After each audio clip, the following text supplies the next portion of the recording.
పుట్టుమచ్చలతో మనుషులకి అదృష్టం పడుతుందా సార్? మీ ప్రీవియస్ వీడియోస్ లో చూసాను. అవును. అరచేతిలో పుట్టుమచ్చ ఉంటే అదృష్టం పలకబోతుంది అంటున్నారు. హ్మ్. అసలు అది పాసిబుల్ అవుతుందా సార్? నేనైతే ఇంతవరకు ఎక్కడ చూడలేదు.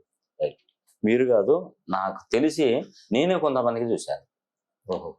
ఇప్పుడు నేను ఈ ఫీల్డ్ లోకి వచ్చేసి దాదాపు 23, 24 సంవత్సరాలు అవుతుంది.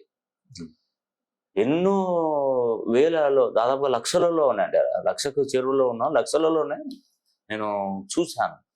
జాతకాలలో అరచేతిలో పుట్టుమచ్చలు అనేది చాలా రేర్. మీరు ఒకసారి ఎవరైనా ఇప్పుడు ఈ వీడియో చూసిన వాళ్ళైనా ఒకసారి చూడండి, క్షుణ్ణంగా చూసుకున్నా, సార్ నాకు చేతులు పంపిస్తారు, చేతిరేఖలు నేను అనాలిసిస్ చేసినప్పుడు నాకు ముందే పంపించాలి. నా దగ్గర అపాయింట్మెంట్ తీసుకున్న వాళ్ళు చేతిరేఖలు పంపిస్తారు. చేతిరేఖలు పంపించి దీన్ని ఐడెంటిఫై చేసి నీకు పుట్టుమచ్చ ఉంది అని నేను వాళ్ళకి చెప్పినప్పుడు, సార్ నేనే చూసుకోలేదు సార్, నాకు ఎట్లా వచ్చినాయి చేతిరేఖలు. ఆ పుట్టుమచ్చ వచ్చిన వాళ్ళు దాన్ని యాక్టివేట్ చేయగలిగితే మాత్రం వాళ్ళు అద్భుతంగా ధనవంతులు అవుతారండి, బాగా సంపాదించుకుంటారు. నిజంగానండి, చాలా అరుదైన పుట్టుమచ్చలు, అరచేతిలో పుట్టుమచ్చలు అనేది అది చాలా తక్కువగా ఉంటాయి. అంటే 100కో 1,00,00,000కో, కొంతమందికి ఇప్పటివరకు ఇన్ని సంవత్సరాల చరిత్రలో కనీసం ఒక 100 మందికి చూడొచ్చు. ఇన్ని జాతకాలు చూశాను కదా, ఒక 100 మందికి చూశాను. ఆ 100 మందిని అడిగినప్పుడు నీకేమైనా డబ్బుకి ఇబ్బంది ఉందా, నీకు ఏదైనా ప్రాబ్లం ఉందా అంటే వాళ్ళు ఏంటంటే ఒక్క సమస్య 2 సమస్యల కంటే ఎక్కువ చెప్పరండి. డబ్బుకు సమస్య ఉందంటే సమస్య లేదనే చెప్తారు నాకు తెలిసి.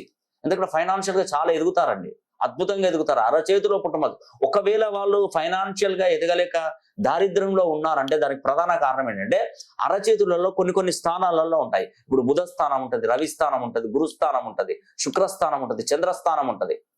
కొన్ని స్థానాలలో ఆ పుట్టుమచ్చ ఉన్నటువంటి విధానాన్ని బట్టి మనం చెప్పవచ్చు.